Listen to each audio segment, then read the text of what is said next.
Welcome back, everybody. Ryan's out for this breakdown, so I'll be handling this one solo, but he'll be back for the season finale, so don't worry. So let's push through. The penultimate week of AHS NYC is here. Let's jump into episodes 7 and 8.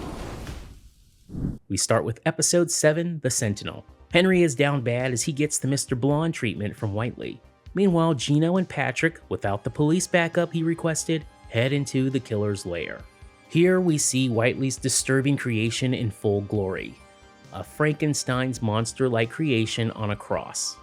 After quickly subduing our heroes, Whitley laments to Patrick that he made a mistake by giving his creation a subpar heart, suggesting that Patrick's noble heart should be the key. Whitley is determined to bring his Sentinel to life. Now we know what you're thinking. Whitley can't possibly believe his creation will come to life, can he? The answer is a resounding yes. But one big catch, you need a witch. Madison Montgomery to be exact. In AHS Coven, let's not forget Madison takes Zoe to the morgue to resurrect Kyle Spencer. He's still kind of cute though. Madison! Just like Whitley's creation, Mads uses dismembered body parts to pick the best bits of all the school bus crash victims to build Zoe a perfect boyfriend.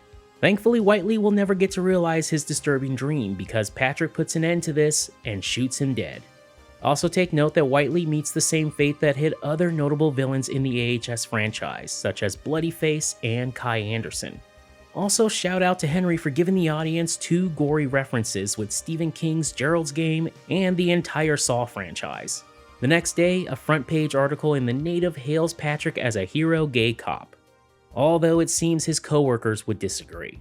And while Whitley is gone, the mystery of all the random disappearances from the gay community is still ongoing. Adam insists that there must be another killer out there. Gino quickly laughs off Adam's theory of Big Daddy stalking people with blood disorders. Then, in the very same conversation, he invites Adam to join him and Patrick for a weekend on Fire Island. What could go wrong?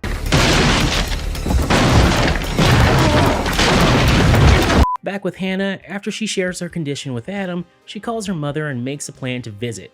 But the sight of Big Daddy outside her apartment window has us very concerned. You in danger, girl.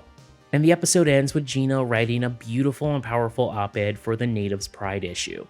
He tells his readers to embrace their gay rage by finding value in their trauma. We even see Whitley's creation come to life as Gino uses Whitley's dream of building a Sentinel to defend his people. This is our freedom. This is our way out. In episode 8, Fire Island, the whole gang is trying to get some much needed R&R. Unfortunately, it's not looking great for any of our happy couples. Patrick and Gino just can't let the past die for obvious good reasons.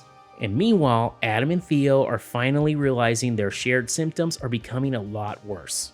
And let's not forget about good old Sam, who's both Theo's super jealous ex-boyfriend and the person who helped Patrick bury a dead body on the very same island. Oh, and Henry? Man, he's got it bad right now for Gino, but let's give him some slack here. He cut his damn hand off to save everyone and is likely on some groovy drugs to deal with the phantom pain and emotional stress.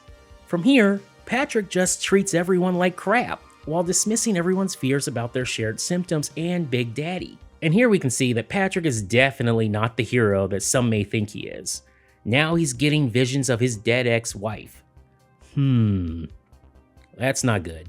And at this point, it's time for some Big Daddy visits. He's gone.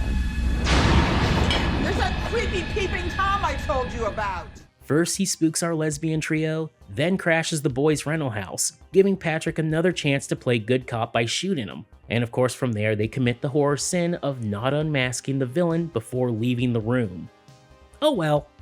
Back with Sam, he takes Henry out to the woods in the middle of the night where we find a drugged Theo who has been tied to a tree, and offering for Henry to do with what he will. Yikes. But the sight of Big Daddy sends Henry running for his life, leaving only Theo behind. But it isn't Big Daddy who kills Theo. You see, we're witnessing Theo succumb to the blood disorder. And while there hasn't been a confirmation yet, and there are 2 episodes to go, Big Daddy could be AHS's Grim Reaper, haunting the victims of the blood disorder, Mai Tai killings, hate crimes, and more. We'll go into this more in the finale, but I thought Theo's ending was well done and a touching scene. Now, before I get out of here, I wanted to take a note of a few small references I noticed. The first comes when Gino compares his relationship with Patrick to that of Susan St. James and Rock Hudson. You want to be Rock Hudson? You're not going in without Susan St. James. St. James played Hudson's on-screen wife on the hit 70s series Macmillan and Wife. Rock Hudson, a heartthrob in the golden age of Hollywood, while it was discreet, it was a known fact amongst Hudson's colleagues in the film industry that he was gay. And in 1985, rumors started to swirl that Hudson had contracted AIDS, which he would later confirm in July that year, becoming one of the first mainstream celebrities to reveal his diagnosis, and he would die that October from AIDS-related complications. Finally, we're left with one question on Mr. Whitley and his mother. What if it turns out that the Mai Tai killer's mother is none other than Kathy? And while it's extremely unlikely that the writers meant to make this connection, this would be a direct comparison to Scream 2. What? Billy's mother! That's it for me over here, everyone. Ryan and I will be back at the end of the week to go over the finale and more. And we can't wait. We'll see you soon. Bye-bye.